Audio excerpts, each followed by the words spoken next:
अन्नपूर्णा घर में अकेली रहती है। उसकी उम्र 50 साल है। उसका बेटा सुरेश अमेरिका में नौकरी करता है और वहीं पर एक गोरी मेम से शादी करके बस गया है। लेकिन वो अपनी माँ को पैसे नहीं भेजता है, इसीलिए अन्नपूर्णा बहुत गरीब है। उसके पास सिर्फ एक गाय है। उसका नाम है मालती। अन्नपूर्णा मालती का दूध बेचकर अपना पेट पालती है। सुन मालती, तुझे पता है मेरा बेटा अमेरिका में बहुत बड़ी नौकरी करता है। वो जब लौट कर आएगा तब देखना मेरे लिए कितना कुछ लाएगा। अन्नपूर्णा की आंखों में बहुत सारे सपने हैं अपने बेटे को लेकर, लेकिन सुरेश उसकी माँ को कभी याद भी नहीं करता। कुछ दिन बाद शाम को अन्नपूर्णा जब खाने का इंतजाम कर रही थी, तब अचानक से वहाँ सुरेश अपनी विलायती बहू के साथ आता है। माँ, मैं आ गया हूँ। अपने बेटे को देखकर अन्नपूर्णा खुशी से पागल हो जाती है। अरे बेटा, तू अचानक से कैसे आ गया? वो बात यह है कि मेरी नौकरी चली गई है। अच्छा, इसीलिए माँ की याद आ गई। अब ठीक है बेटा, कोई बात नहीं, कुछ दिन घर पर आराम कर। सुरेश की बीवी का नाम रोजी है। वो कहती है, क्या हम यहाँ रहेंगे सुरेश, इस छोटे से घर में? कितनी बदबू है यहाँ पर।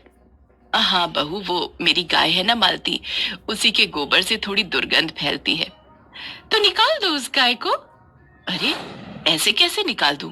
उसी से तो मेरा पेट चलता है। सुरेश रोजी को मना लेता है। अन्नपूर्णा उन दोनों को अपना कमरा दे देती है और खुद घर के बाहर मालती के पास सोती है। अगले ही दिन से रोजी हल्ला मचाने लग जाती है। वो सुबह उठकर कहती है, इतनी देर हो गई फिर भी मुझे मेरी ग्रीन टी नहीं मिली। कहाँ है मेरी ग्रीन टी? सुरेश अन्नपूर्णा से कहता है, माँ क्या कर रही हैं आप? मेरी पत्नी विलायती है, उसका ध्यान तो रखना पड़ेगा ना। ठीक है बेटा, मैं अभी बना देती हूँ। लेकिन अन्नपूर्णा को ग्रीन टी के बारे में कुछ भी नहीं पता है। वो मालती के ताजे ताजे दूध से चाय बनाकर रोजी के पास ले जाती है। दूध से बनी चाय देखकर रोजी एक झटके में चाय का कप फेंक देती है। अन्नपूर्णा को बहुत बुरा लगता है। रात को रोजी सुरेश से कहती है, सुनो, मैं ऐसे यहाँ नहीं रह सकती। अरे रोजी, कुछ ही दिन की तो बात है, रह लो ना। नहीं, तुम्हारी माँ गवार है। ये घर तो तुम्हारे नाम पर है ना, इसे बेच दो और चलो किसी अच्छे से होटल में रहते हैं। अगले दिन सुरेश घर बेचने के बारे में अन्नपूर्णा को बताता है।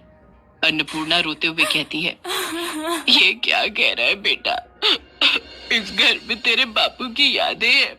तभी वहाँ गांव के मुखिया चले आते हैं और कहते हैं, हाँ, ऐसे घर कैसे बेच दोगे तुम?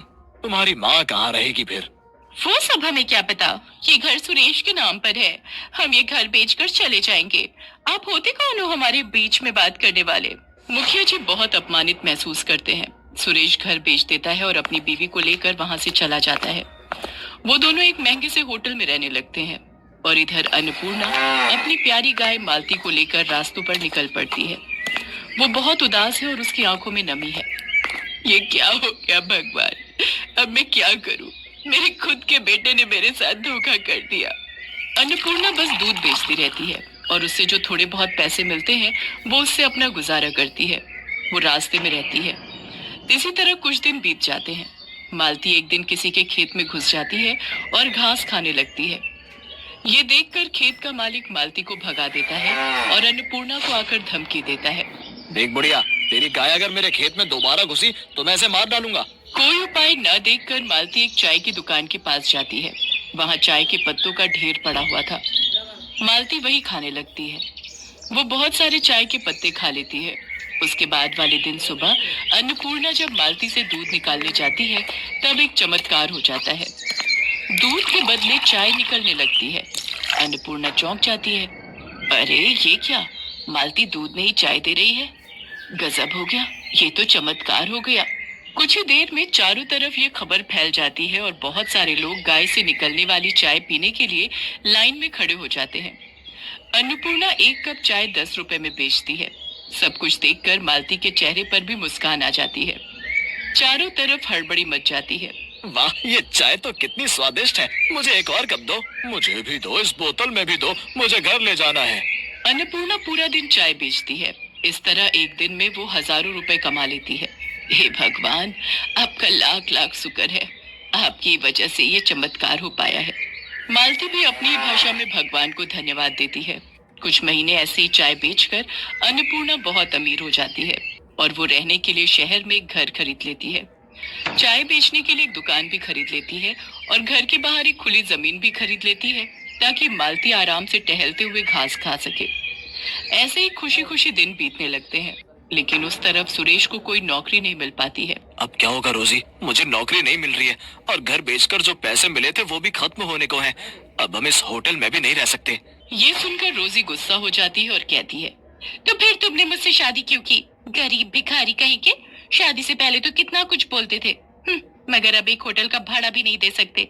तुम रहो अकेले, मैं जा रही हूँ। जा रही हूँ मतलब? तुम मुझे अकेला छोड़कर कैसे जा सकती हो? मैं एक बेरोजगार इंसान के साथ नहीं रह सकती। मुझे पता था कि तुम्हारे साथ ऐसा ही होगा, इसीलिए मैंने एक बॉयफ्रेंड पटा लिया था। वो मुझे लेने आ ही रहा होगा। इतने में होटल के बाहर एक लड़का कार लेकर आता है और रोजी उसमें बैठकर चली जाती है। रोजी को खोकर सुरेश पागल सा हो जाता है। उसके सारे पैसे भी रोजी लेकर चली जाती है। होटल से सुरेश को लात मारकर निकाल दिया जाता है। सुरेश अपने ही मन में कहता है, अब मैं क्या करूं? माँ के पास लौट जाऊं?